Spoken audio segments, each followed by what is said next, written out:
Jai Jinendra, everyone. Today I'm going to talk about the Jain Mathematics Tournament Season 1 problems. So let's get started. So for problem 1, we were essentially given the information that we have 3 souls, A, B, and C, and each one has a different lifespan, right? And each one has a distinct lifespan as written: 256, 259, and 261. And each one also starts at a different time unit. So A starts at 0, B starts at 1, and C starts at 13. And we were asked to find a number of overlaps before 2 to the 58 of Alikas, which is a very small time unit, and the number of overlaps before this time. And just to clarify what an overlap is essentially if we're given all these souls, and let's say they're all reborn at time unit 10, just for example, then 10 would be considered an overlap because they're all reborn at the same time at time unit 10. So 10 would be an overlap in this case, but that's not the case in this problem. So essentially the first step is, in order to solve this, the first step is first find the first overlap,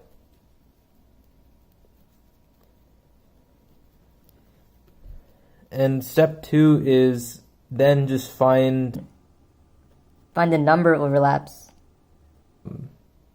before 2 to 58 of Likas.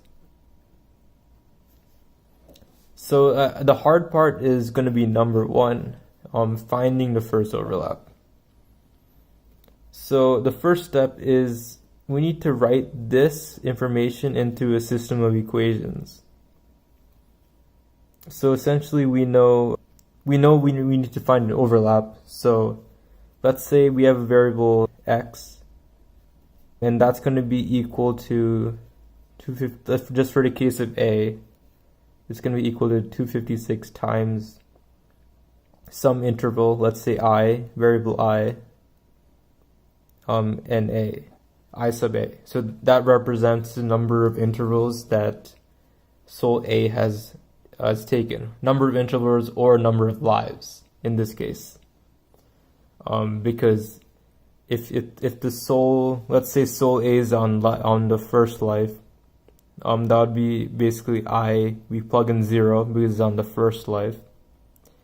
So, and the first life starts at time unit 0. So if you plug in 0, you get 0, which is correct.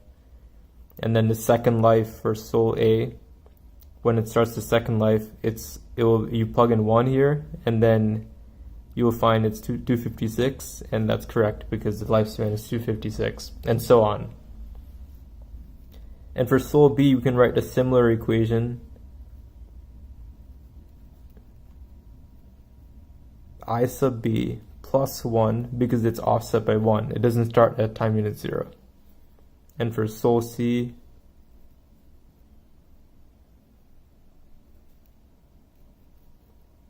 I sub C plus 13 because it starts at 13.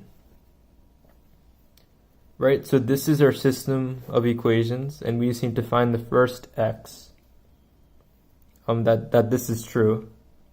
So the easiest way to find that, since there were no restrictions on resources in this tournament, the easiest way to do this without much thinking is just to use a brute force method with a computer.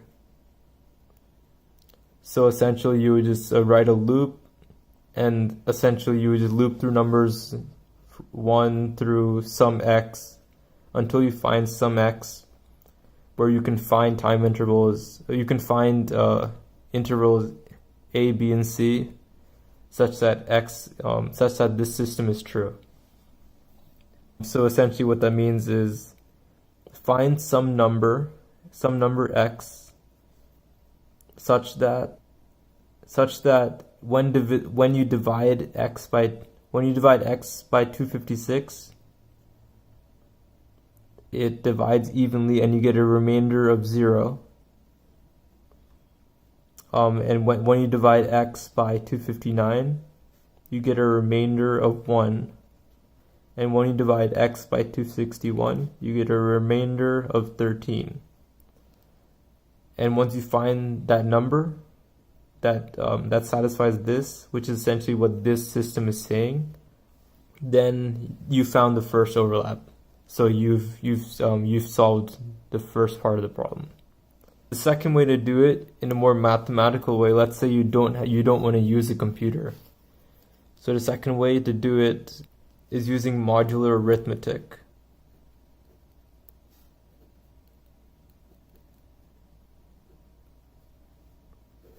You can Google this term, but I will just briefly explain what a modulo or a mod is. So modulo or mod is just a notation to say a specific thing. That's essentially what this system of equations is saying. So the easiest way to understand it is a clock. So if you have a clock, right? If let's say I say in military time 13 o'clock, right? That would essentially be here, right? So 13 o'clock is, I can say 13 is 1 mod 12. Because it's 1 away from 12. And I can also say 25 is 1 mod 12 also. And we can see that the progression is, I can even say 37 is 1 mod 12. So the pattern here is that when I divide 13, 25, or 37 divided by 12, I get a remainder of 1. And that's essentially what mod is saying. So now given this information, and if you still don't understand this, you can always Google and come back. You can Google modular arithmetic. So, but the next step is how do we convert this system into a system of these type of equations? So we can convert this system, let's bring this all the way down here. We can convert that system into x is congruent to 0 mod 256. X is congruent to 1 mod 259. And x is congruent to 13 mod 261. So this system right here is essentially saying what this is saying here. This is just a cleaner way of writing it and a more formal way of writing it in mathematical notation. And now we just need to find the first x such that it satisfies this system. So in modular arithmetic, the way to do it, the most formal way of doing that is using something known as the Chinese remainder theorem.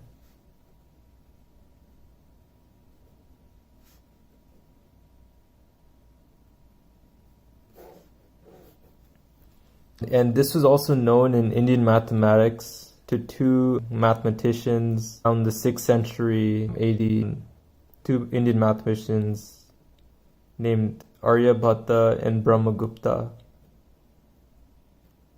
You can read more about it online. So it was, but we know it as Chinese remainder theorem today.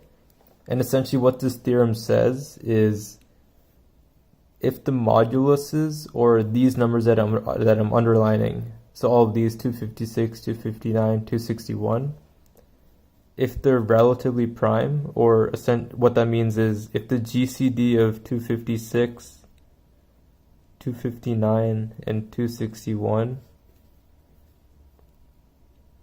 if that is equal to 1, then they're called relatively prime, and then we can we're able to find such an x where we can satisfy this system.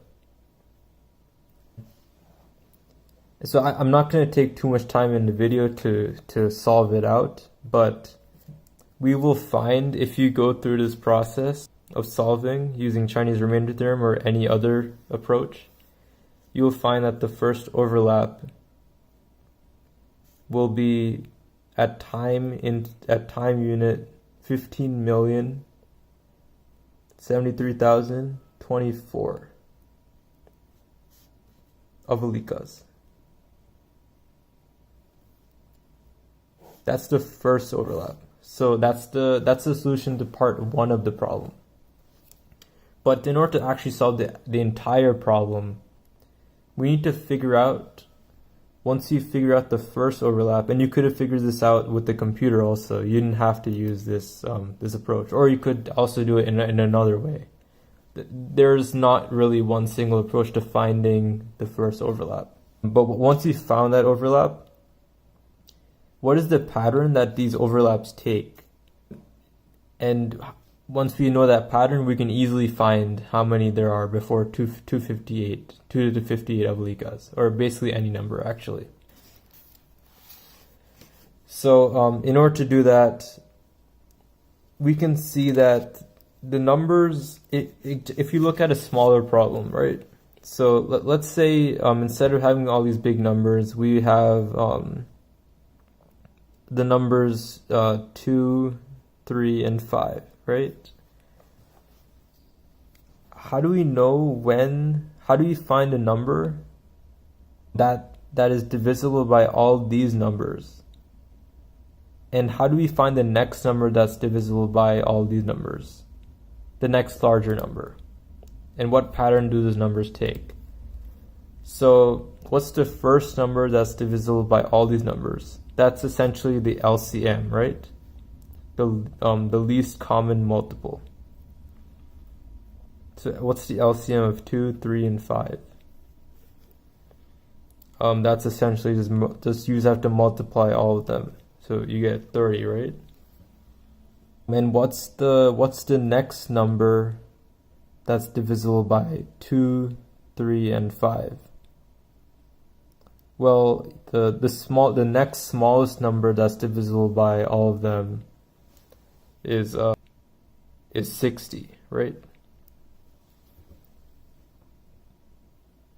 And what's the next smallest number that's divisible by all of by 2, 3, and 5 besides 30 and 60? Well, the next smallest number is actually 90. Right? And what pattern do these numbers take? We can see that at every time we can find the next multiple, we are essentially just taking the multiples of the LCM, right? So the LCM is 30, and 30 times 1 is 30, 30 times 2 is 60, 30 times 3 is 90, and so on. And you can actually, the next one after this is 120, right? And once you find that, and so now we know that these numbers, these multiples occur at an interval of the LCM of the three numbers. So given that information, and given that the first overlap is at this time unit 15,073,024, and given that we know that the overlaps repeat in the LCM of the three numbers, so the LCM of 256, 259, and 261. They repeat at the LCM of 250 of these three numbers, right? So we just need to, that's just a simple inequality that we need to solve now. So the first overlap happens at 15,073,024. and we know it repeats at the LCM. Let's just say LCM of the three numbers, so 256, 259, 261. And we don't know how many overlaps, so let's just say we're some number y, right? Let's just let y equal the number of overlaps, which is the answer to our problem. And that needs to be less than 2 to the 58, because we can't go past that in our problem. So we just need to solve this inequality. And once you solve this inequality, you will find the final answer. So you will actually get once you get y, right? It will actually be a decimal number, right? But we need to also include the first overlap. So it will actually, once you found y, you take the whole number and then you also have to round up and add 1. So y is going to equal 166,555,70449 if you divide this out. And then it'll be also some decimal here. But remember, we need to include the first overlap also. So we need to add 1. So our final answer is,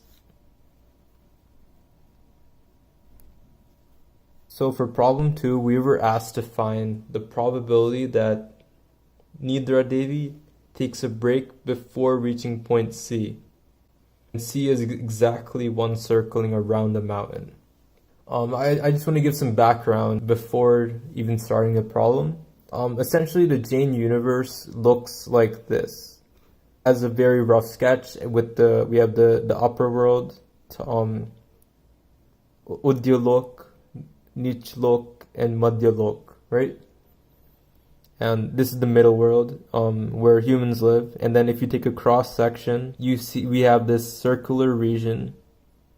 And then within that circular region, we have an island called Jambudweep. And then in the middle of Jambudweep, we have a mountain called Mount Meru. So in Jain geography, Mount Meru is the exact middle of the middle section. And then the Mount Meru is actually composed of 3 khans or portions, and of those 3 portions, on top of those 3 portions, there is a cone-like structure known as a chulika, and that is essentially what the problem is about. So the chulika is, we have this cone here. This is a very rough sketch. You can see the actual sketch in the problem. But there's 3 points A, B, and C. And we know that both Meru Muni and Nidra Devis, they start at point A. And a Meru Muni takes a rope and circles the mountain exactly twice. But at exactly the first circle, the first rotation of the Tulika,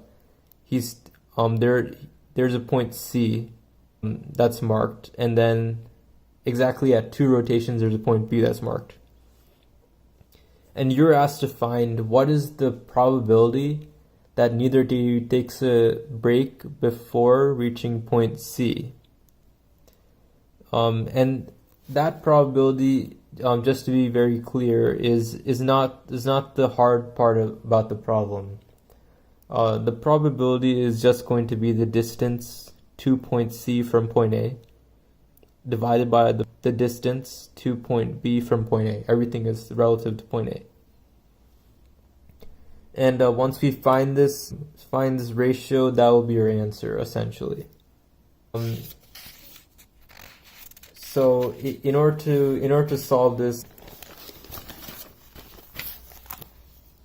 the most important part of this problem is to understand that this cone, although in 3D space, it looks like this, right?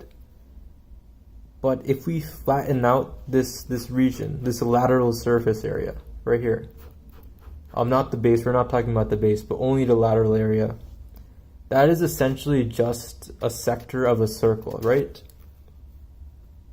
So that is essentially just some sector of a circle like this, right?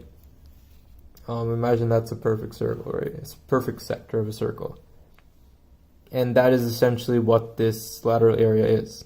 But Merumuni actually rotates the Cholika twice.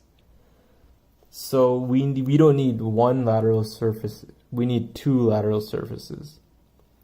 So let's just draw a line in between here, and let's just say this is one lateral surface representing one cone, and this is another cone, because he rotates twice, but it's of the same exact cone, which is nice because then we can use the same exact measurements.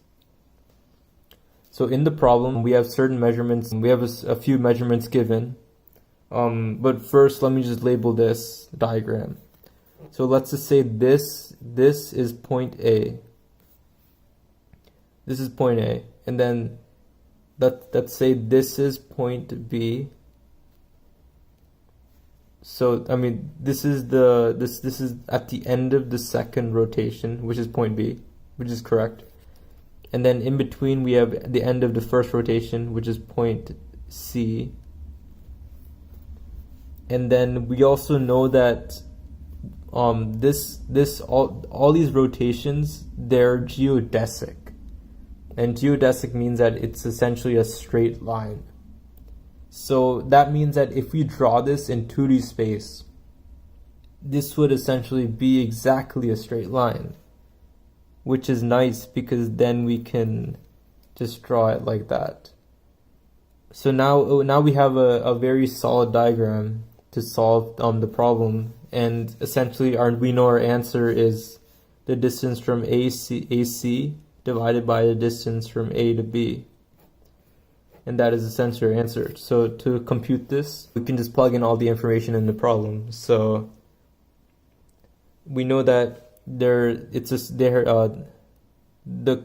cone has a slant height of 40 yojans. And by the way, a yojan is just an astronomical unit in Jainism and many other. It's used in India, in ancient India. And so this is 40 yojans. And we know B to the peak, this is the peak. B to the peak is 10 yojans. And we also know another critical piece of information, which is the base diameter is 12 yojans.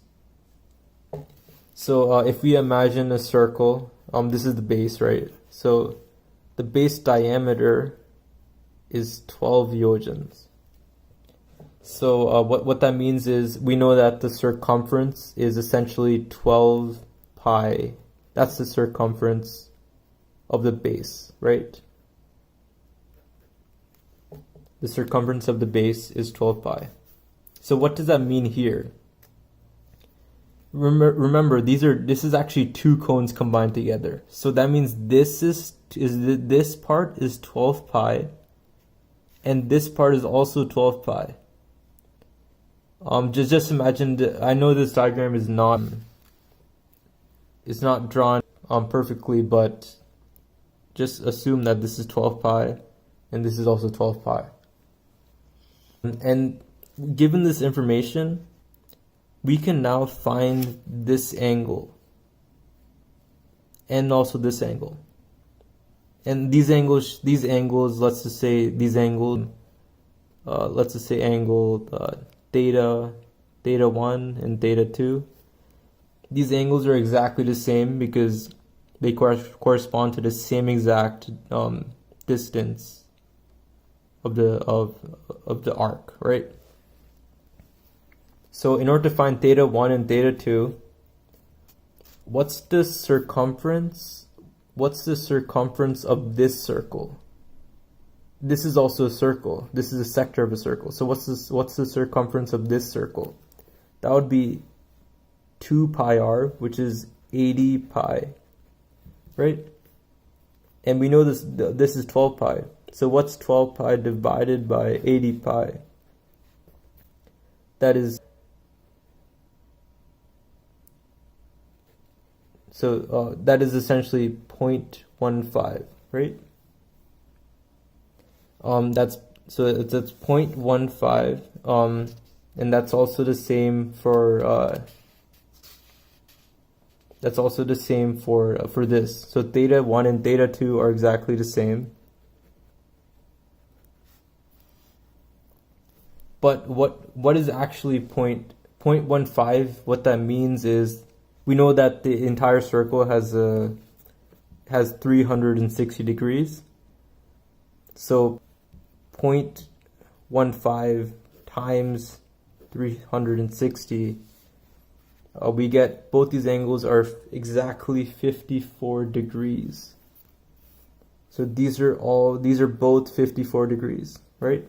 And keep in mind that we're still trying to find basically essentially AC and AB. So this line is very critical right here. It's the most important in this problem. So we know these angles now. So that means the total collective angle here is this multiplied by 2, which is 108, right? So this is 108 degrees. So now it's I'm not gonna go through all the work, but essentially you can see here that we know this angle, we know this side, and we know this side of this triangle right here. So this is essentially from geometry class. This is essentially, we have a side angle, side triangle, right? Which means that we can find which means that we can find all the angles and all the lengths, all the sides, right? Which means that we will be able to solve for AB. But so we would be able to solve for AB, but how would we be able to solve for AC? And the way to do that is we also know this angle, this individual angle. And we also know this, given that once we've solved this this side angle, side triangle, we also know this length, and we know all of these lengths. And so in order to find this distance from AC,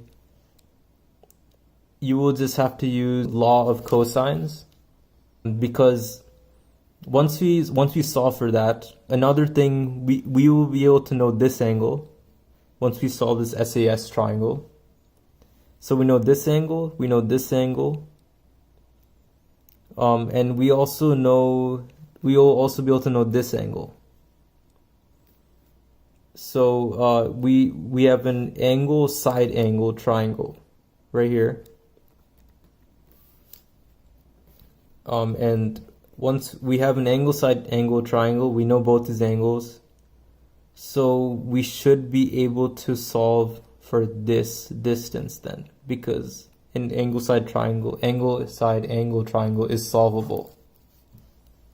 And it turns out that once you've computed all of this and gone through the math and law of cosines and all the trigonometry, you will find that the distance AC over AB is equal to very close to 0.8, which is exactly 80% if rounded. And that's our final answer. So the probability that neither Davy takes a break before reaching point C is 80%. And that's all. Thank you.